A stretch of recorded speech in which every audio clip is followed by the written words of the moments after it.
Iteka n'umunezero ntangere vyo gusubira kubana namwe mwe banywanyi bacu mubana natwe mu makuru n'ibiganiro vya misi yose dushikiriza kuri nombonesha kure yacu kandi yanyu Muhuza TV. Uyu akaba ari umwanya tugiye kubageza ko amakuru biriko biravugwa bigezwe ko kuri uno munsi genekerezo y'icenda ukwezi k'umunani umwaka w'2024 n'amakuru tuza kugaruka kuri vyinshi bitandukanye cyane tukaza kugaruka kuri iyi tariki vy'umwihariko ku vyabaye kuri uyu munsi genekerezo ya kabiri kwezi k'umunani umwaka w'2015 ubwo inkuru yumvikanya mu gihugu cyose ko igihangange mu gisirikare cy'u Burundi, igihangange mu butegetsi, igihangange muri politike ndetse n'umugambwe CNDD-FDD gejeje kuraswa ko ndetse kandi yahise acikana. Uyo nta wundi ni Lieutenant General Adolphe Nshimirimana. Kuri uyu munsi rero igenekerezo ya kabiri ukwezi k'umunani uyu mwaka w'2024 imyaka 9 irarangiye Lieutenant General Adolphe Nshimirimana agandaguwe mu gitondo cyo kuri igenekerezo nyene mu mwaka w'2015. Igandagurwa ry'iki gihangange yoba ku rugamba rwa CNDD-FDD muri guhuza igisirikare cy'u Burundi yoba icavuye muri FDD ndetse n'igisirikare ca kera aba ex-FAB ndetse n'ibindi vyinshi yakoze. Igandagurwa ryiwe rero riracarimwo igipfungu cinshi cyane gushika na n'uyu munsi. Abafunzwe bagirizwa ko bamwishe ubutungane ntibwigeze bwerekana neza uruhara rwabo n'urubanza rwabo rwama rwikwega cyane. Abazwi ko hari ico bashobora kuba bari bazi ntibaciriwe urubanza. Umwe yasohoye ibohero aricwa ataburanye, ubundi yanyurujwe n'iperereza ryo ku kirimba kwa President Nkurunziza nawe aricwa nyene. Nkuko vyagarutse muri uyu mwaka cyane ndetse bikanavugwa ko cyane mu rubanza rw'uwahoze ari umushikiranganje wa mbere wa leta y'u Burundi kuva President Evariste Ndayishimiye yashitse ubutegetsi ari we Alain Guillaume Bunyoni, yabigarutse ko ubwo bari bamubajije icyatumye ahunga ubwo bari bagiye kumusaka muri Ndamukiza umwaka uheze w'2023, aho Alain Guillaume Bunyoni wiwe yivugiye ko nawe yahunze kuko atifuza ko gupfa nka Adolphe Nshimirimana ndetse na General Kararuza. General Alain Guillaume Bunyoni akaba yarutse gutangaza muri Sena nahinyuzwa ko abisha Adolphe Nshimirimana batigeze bafatwa.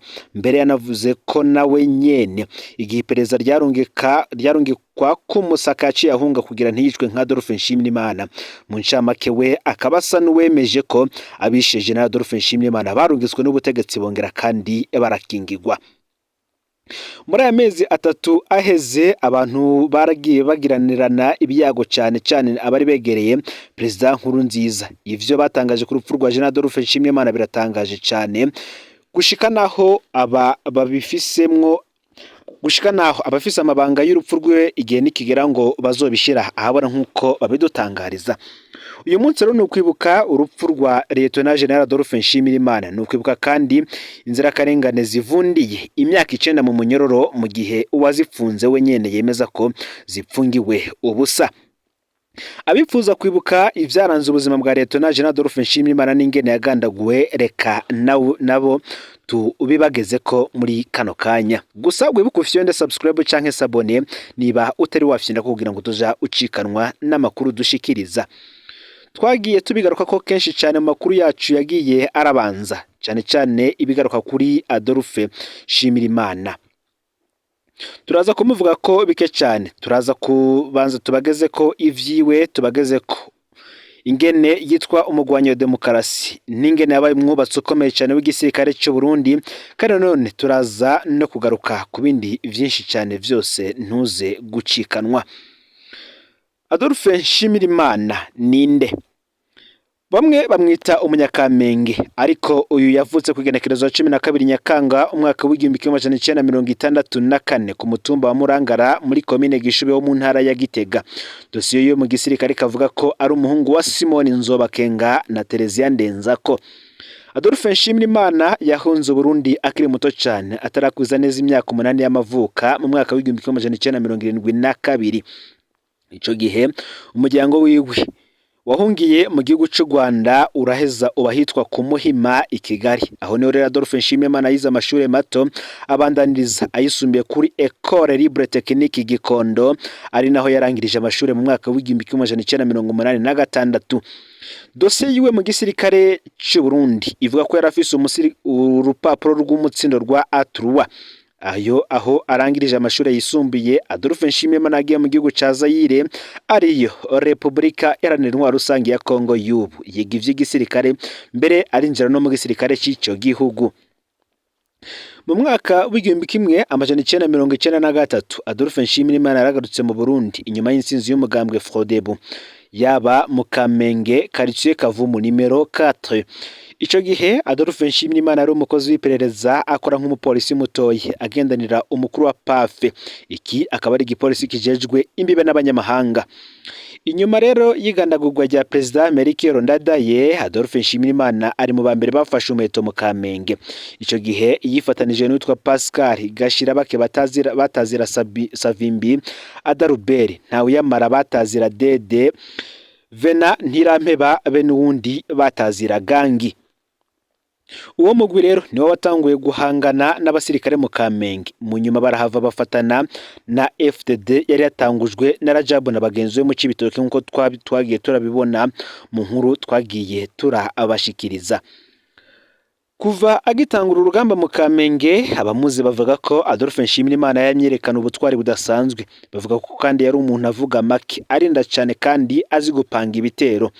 Abo basangiye urugamba bamuvuga ko yari azi kwicisha bugufi kandi akegereza cyane ingabo ajejwe.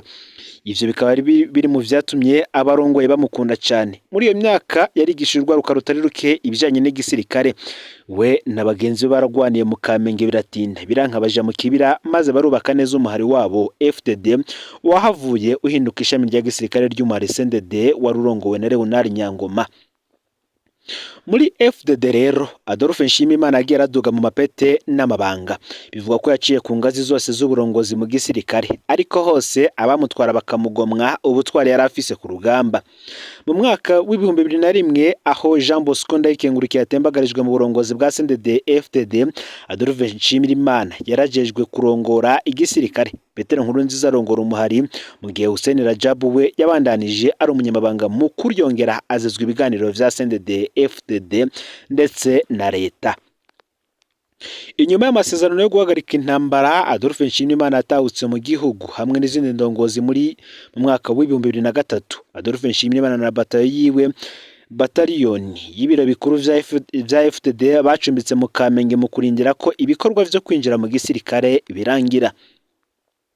Kimwe rero mu bibazo vyari bigoye mu Burundi kwari ugushobora kubaka igisirikare gihurikiyemo igisirikare ca kera FABU n'abari mu mihari yagwanye ico gisirikare PMPA. CNDD FDD niwo muhari wari uvuyemo igice kinini cy'abaroberi binjiye mu gisirikare, ni nawo kandi wacironka ibibanza bikomeye mu burongozi bw'igisirikare kurusha indi mihari y'abaroberi. Umukuru w'igisirikare ca CNDD FDD General Adolphe Nshimiyimana yaganywe ku bicegera cy'umukuru w'ibiro bikuru vy'igisirikare cy'u Burundi. Muri ayo mabanga yabaye n'icegera ca General Jerime niyo yankana yararongoye ibiro bikuru vy'igisirikare.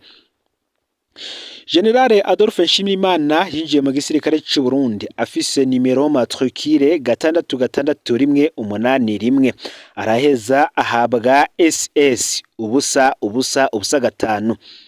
Kuba igisirikare gishasha cy'u Burundi carashoboye kubakwa atankomanzi, igihugu kibikesha ubutwari bwa General niyo yankana be na Adolphe Nshimiyimana. Ababikurikiranye baremeza ko ukumvikana kw'abo bagabo babiri kwakijije vyinshi. Mu nyuma bakorerwa mu ngata na General Samuel Gahiro afadikanije na General Godefroid Niyombare. Burundi kwa buri mu bihugu bike gufatanya igisirikare cy'igihugu n'igisirikare kivuye mu ishamba vyagenze neza kandi bikarama. Muri ico gisirikare Adolphe Nshimiyimana yabandanije kuduga amapete naho yakura mu bindi bisata vy'igihugu, maze aba General Major mu mwaka w'ibihumbi 2006, mu nyuma aba Lieutenant General kugeza agandaguwe mu mwaka w'ibihumbi 2015. Reka tugaruke kuri vyinshi bigenda biramuvugwako. Ni mugihe kandi aho bamwe bageza kuvuga amabi yakozwe n'iperereza rirongowe na General Adolphe Nshimiyimana, ariho abandi bageza kuvuga urukundo rwamuranga. Abantu ba mbere bamwikugugura ni abanyagihugu bo mu Kamenge ahasanzwe yarakoreye nk'umugwanyi.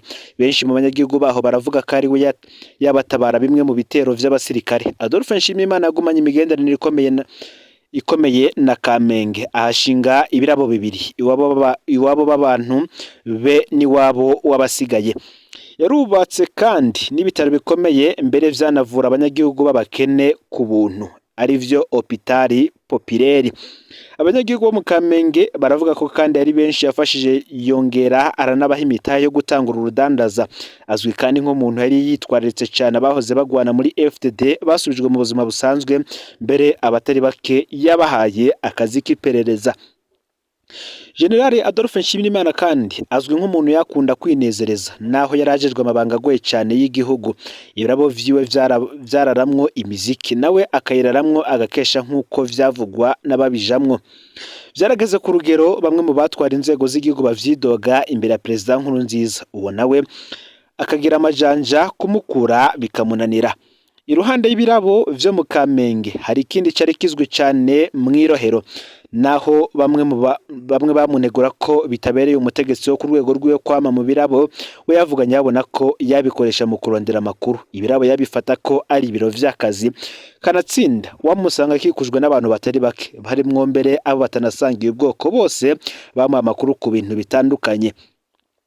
Abandi bategetsi bo bakavuga ko inyifato ziwe zashobora kubangamira umutekano w'igihugu. Ni gutyo havuzwe ingene yoba yaribwa amatelefone mu mwaka w'ibihumbi 2014, bigakwekwa ko vyakozwe n'inkumi bizoba zatumwe n'ikindi igihugu. Ibirabo vyiwe vyarahurumbirwa cyane kandi n'abategetsi bakeneye ko ababona kugira bagume mu mabanga, co kimwe n'abandi benshi babifuza kuronka ubuzi. Abafise ikibazo cyananiranye mu butungane no mu zindi nzego, abadandaza bashaka koroherezwa mu rudandaza, abo nabo nyene bari mu bahurumbira ibirabo vya General Adolphe Nshimiyimana. Umuntu wese afise ikibazo cyananiranye ryari Adolphe Nshimiyimana, uwo nawe yafata telefone gusa akaba aragikemeye mu minota 5 gusa. Abamuzi bavuga ko muri ubwo bugenzi Adolphe Nshimiyimana atatoranya abantu ku moko, yafasha abantu bo mu bwoko yose. Ariko ntawo kuyobagiza ko ivyo birabo vyavuzwe mu bibanza vyafungirwamo abantu bakanaborezwa igufa. Adolphe Nshimiyimana yaratangaje kandi mu kwitaba amasengero. Yarakunda kuboneka mu masengero y'abapolitiki umunsi w'Imana nko muri Eglise du Bon Berger mu Ngagara, canke mu ishengero bita Israel kwijabe. Mu mashengero yaboneka ari karasenga gose, bigatangaza abamwumva ko amakuru y'ubukozi bw'ikibi bukabije. Ikindi cyatangaza benshi kandi nuko yaboneka mu mashengero y'abapolitiki, kandi ubundi we yitwa ko yari mu ishengero rya Katolika, ari naryo ikiziga ciwe cahezagiriwemwo ubwanyuma. Reka noneho tugaruke kuri iyi genekerezo ya kabiri Myandagaro umwaka w'ibihumbi 2015 icabaye. Hari ku munsi w'Imana igenekerezo ya kabiri Myandagaro umwaka w'ibihumbi 2015. Ico gitondo hari bitutwa n'akabe mu gisagara ca Bujumbura, wame ngo imvura ihavigwa, ariko nta nima ryakorotse. Igihe cy'isaha 2:20 z'igitondo niho imodoka kamyonete double cabine Toyota Hilux yirabura yazanana ibarabara bita Boulevard du 28 Novembre. Imodoka yaje yiruka cyane igeza ihurira n'iryo bita Avenue Mwambutsa, imera nk'iyahagarara kugira icikati dugane rimwe rija ku kirabo iwabo w'abantu.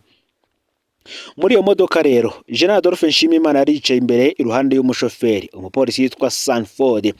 Inyuma mu modoka yicaye abapolisi 4 bacungera ubuzima bwa General Adolphe Nshimiyimana. Ako kanya nyene isaha 2:25 niho haca haza iyindi modoka kamyonete yera nayo imanukana rimwe ikirazibira imwe irimo General Adolphe Nshimiyimana. Ikinyamakuru Iwacu kikavuga ko iyo modoka yarimwe abasirikare 6 bambaye ibintu bibanyegeza mu maso be n'amarori manini nk'ayabagendanira umukuru w'igihugu. Abo basirikare bari bafise ibikoho binini birimwo lance roquette ndetse na mitrailleuse. Mukanya isasi babaratera roquette ya mbere irahusha imodoka ija kugwa imbere ya cabinet medical Cesar ibangikanywe n'ibitaro Roi Karidi. Baca barungika roquette ya kabiri iyo ikubita ya modoka ireruye General Adolphe Nshimiyimana ku ruhande rw'imoteri imbere y'umushoferi. Imodoka icirahagarara. Mu guhagarara rero umushoferi we yaciye acikana ubwo nyene. General Adolphe Nshimiyimana nk'ingwanyi yamenyereye urugamba yasohotse mu modoka afise Kalashnikov mu minwe agaragaza kwigwanira ariko ntivyakunze kuko amasase yamugemenye mu mutima aca aratemba mu ikaburimbo. Umwe mu bapolisi bamugendana yitwa Ciza nawe yasandavye ako kanya nyene abandi barakomereka. Hafi yaho hari ibiro vya Regideso bamwe bateye baca bafata imodoka barahunga ariko bagenda babonye ko General Adolphe Nshimiyimana yamaze gupfa. Uwo mupolisi niwe ya mbere ashitse ku modoka General Nshimiyimana yarimwo atora ibiziga arabifuka n'ikoti z'imvura yasanze muri iyo modoka. Igitero cyamaze nk'iminota 5 gusa kiba kirahitanye ubuzima bw'intwazangabo ya mbere yatinywa mu Burundi. Inkuru iraheza ikwira Uburundi bwose n'amakungu. Irigandagurwa ryari yateguye bikomeye cyane. Kuva isaha imwe y'igitondo ibarabara rya Bolivar du 28 Novembre be n'ibarabara RN rimwe kuri Gare du Nord yariko abasirikare bambaye nk'abacungera umukuru w'igihugu bipanze nk'uko bigenda iyo umukuru w'igihugu agira arengane. Imbere yuko imodoka General Nshimiyimana hagera abasirikare barigije abanyagihugu n'imiduga nk'uko bigenda nyene umukuru w'igihugu agira arengane. Biboneka kandi ko bano basirikare bari bafise amakuru y'ingene umwanya wa Adolphe Nshimiyimana wari utunganijwe ico gitondo kandi ko bari bafise ababacungiye kuva iyo yazananye.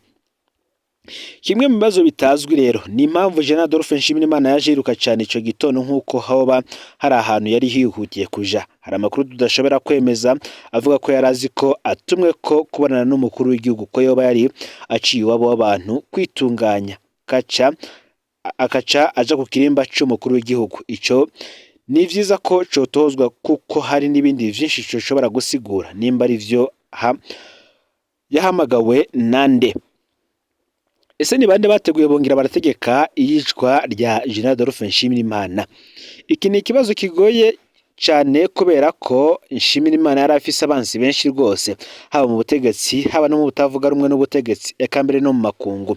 Ubwa mbere abatavuga rumwe n'ubutegetsi bafata Adolphe Nshimiyimana nk'umwansi wabo rutura na rirya yavuga mu igandagurwa ry'abatari bake. Muri abo batavuga rumwe n'ubutegetsi harimo kandi bamwe mu bahoze basangira urugamba na General Adolphe Nshimiyimana muri FDD. General Adolphe Nshimiyimana kandi yanafatwa nk'umwe mu babujije itembagazwa ryo mu mwaka wa 2015. Abo rero nabo barashobora kwiyumvira kumwica ariko biragoye ko bari gushobora gukora ico gikorwa uko cagenze badafashijwe n'abandi bakomeye mu butegetsi.